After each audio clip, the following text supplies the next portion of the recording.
संसार के सभी प्राणियों को मैं जानता हूँ, किंतु वास्तविकता में कोई मुझे नहीं जानता।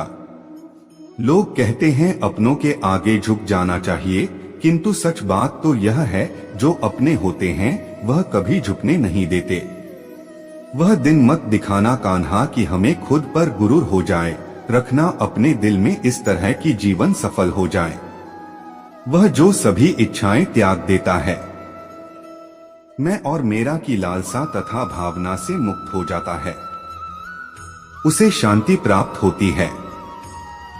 हमेशा छोटी छोटी गलतियों से बचने की कोशिश किया करो, क्योंकि इंसान पहाड़ों से नहीं पत्थरों से ठोकर खाता है।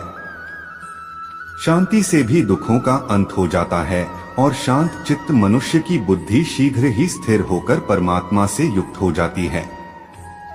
अपनी पीड़ा के लिए संसार को दोष मत दो, अपने मन को समझाओ, तुम्हारे मन का परिवर्तन ही तुम्हारे दुखों का अंत है। श्री कृष्ण कहते हैं, एक बार माफ करके अच्छे बन जाओ, पर दोबारा उसी इंसान पर भरोसा करके बेवकूफ कभी न बनो। इच्छा पूरी नहीं होती तो क्रोध बढ़ता है, और इच्छा पूरी होती है तो लोभ बढ़ता है। इसलिए जीवन की हर स्थिति में धैर्य बनाए रखना। अगर तुम अपना कल्याण चाहते हो तो सभी उपदेशों, सभी धर्मों को छोड़कर मेरी शरण में आ जाओ, मैं तुम्हें मुक्ति प्रदान करूंगा। स्मरण या एक चित्त मन से मेरा पूजन करते हैं, मैं व्यक्तिगत रूप से उनके कल्याण का उत्तरदायित्व लेता हूँ। जन्म लेने वाले के लिए मृत्यु उतनी ही निश्चित है जितना कि मृत होने वाले के लिए जन्म लेना। इसलिए जो अपरिहार्य है उस पर शोक मत करो।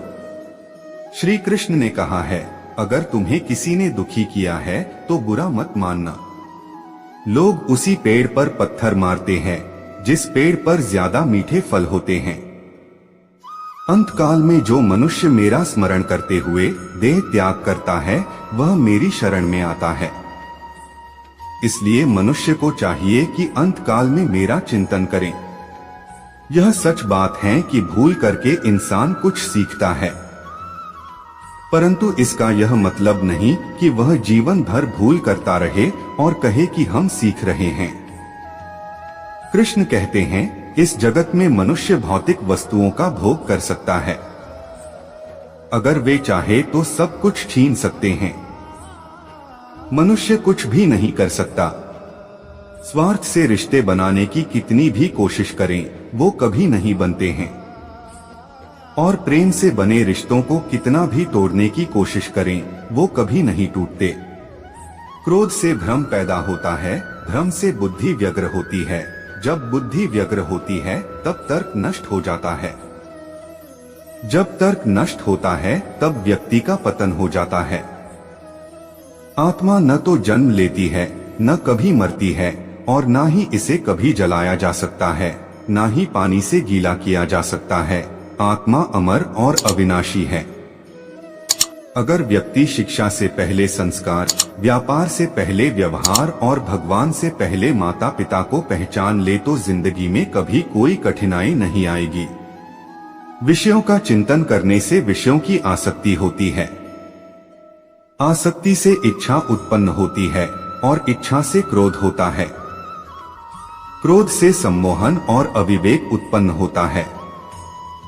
कृष्ण कहते हैं, जैसे प्राणी अपने पुराने कपड़ों उतार कर फेंक देता है, नए को धारण करता है, उसी प्रकार यह आत्मा पुराने शरीर से त्याग करके नया शरीर प्राप्त करती है।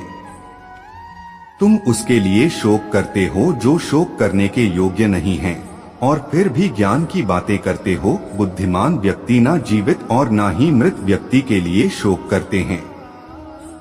मन की गतिविधियों, होश, श्वास और भावनाओं के माध्यम से भगवान की शक्ति सदा तुम्हारे साथ है और लगातार तुम्हें बस एक साधन की तरह प्रयोग कर सभी कार्य कर रही है। हर किसी के अंदर अपनी ताकत और अपनी कमजोरी होती है। मछली जंगल में नहीं दौड़ सकती और शेर पानी में राजा नहीं बन सकता, इसलिए अहमियत सभी को देनी चाहिए। धर्म युद्ध में कोई भी व्यक्ति निष्पक्ष नहीं रह सकता है। धर्म युद्ध में जो व्यक्ति धर्म के साथ नहीं खड़ा है, इसका मतलब है वह अधर्म का साथ दे रहा है, वह अधर्म के साथ खड़ा है। अगर कोई मनुष्य हमारे साथ बुरा कर रहा है तो उसे करने दो, यह उसका कर्म है और समय उसके कर्म का फल उसे जरूर देगा। लेकिन हमें कभी भी किसी के साथ बुरा नहीं करना चाहिए, क्योंकि यही हमारा धर्म है। अगर आपको यह वीडियो अच्छी लगी हो तो और ऐसी ज्ञानवर्धक मोटिवेशनल श्री कृष्ण के सुविचार सुनने और देखने के लिए आप हमारे चैनल तेरा सफर को सब्सक्राइब करके बेल आइकन को ऑल पर सेट करके रखें। आप सभी को धन्यवाद। जय श्री सीताराम, जय श्री राधेश्याम। राधे राधे बोल।